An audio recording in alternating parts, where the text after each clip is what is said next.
Hey guys, I'm here with my friends at the Australia Zoo today, home to the late crocodile hunter Steve Irwin. Steve's parents Bob and Lynn opened the park back in 1970 where they passed on their love of animals to their son.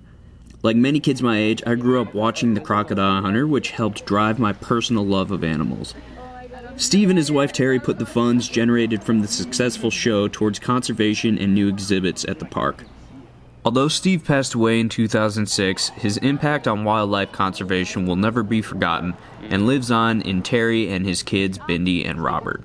So thank you, Steve, and thank you to everyone who's made it their life's work protecting our world's ecosystems.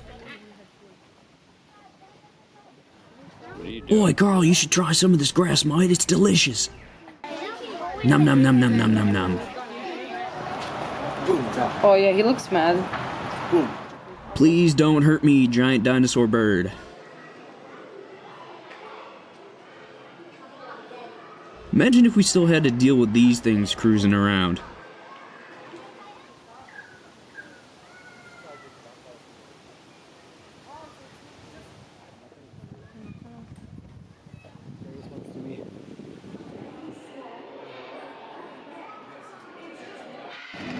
Flappy, flappy.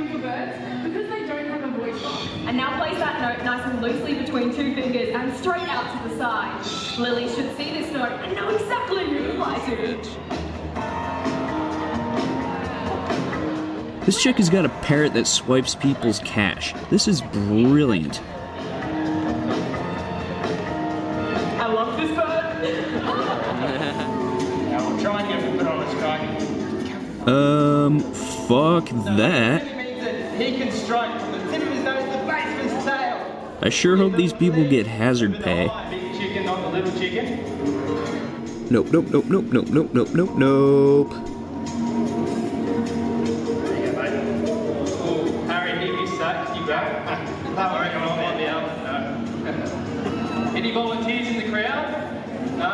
Use your parents put their kids' hands up for them right now. Hey, so how'd you lose your arm? Oh, a croc bit it off at work. So you heard that jaw pressure there? That's over 3,000 pounds per square inch closing jaw pressure. Oh, good catch. So fast on the hard solid ground. Now I brought a bit of feral pig with me today. Y'all are some crazy motherfuckers. He loves feral pig. He knows I've got it. Once he's clear of that water, you can see that myself and Harry, we can walk back quick and they can come forward. He's so reluctant to even come towards me right now. We're going to tell him. Give it up for him again, guys.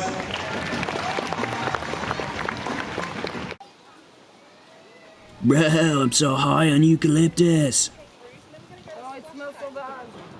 Oh, sleepy baby. Oh, itchy baby.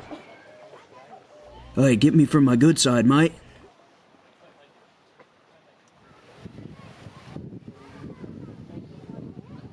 The circle of life. Oh shit, gotta be careful or Disney will come after me for copyright. These guys are basically like living tanks. Oh my god, I want one! Yeah, it's crazy.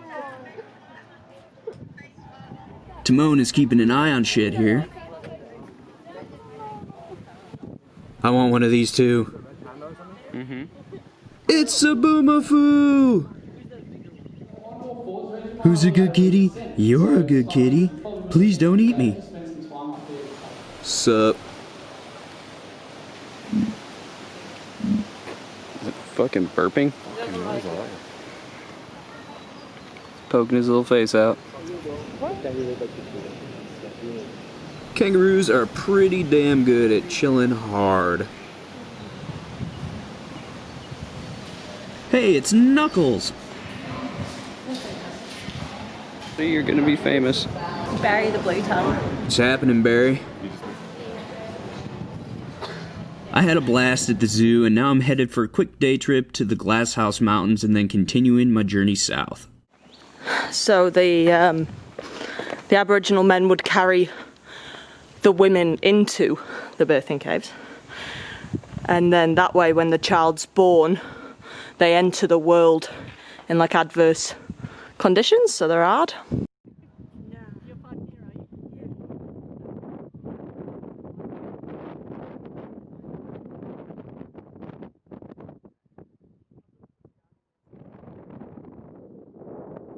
I didn't spend too much time in Brisbane or Gold Coast, just a few days to see some friends and then on my way down to Byron Bay. If you'd like to see some more of the fun things I've done in this area of southern Queensland and northern New South Wales, you can check out my videos from when I last visited this area, where I went to North Stradbroke Island, hiked Mount Warning, hung out with some whales, hunted down waterfalls, and kicked it with my buddies in Byron. One thing I did this time while I was in Byron was go stay the night at White's Beach, where my friends and I got to enjoy a gorgeous sunrise.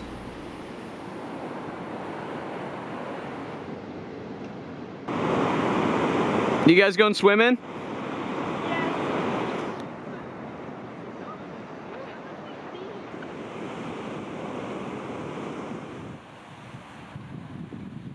Thanks for watching, guys, and don't forget to subscribe and follow me along on some more of my adventures around the world.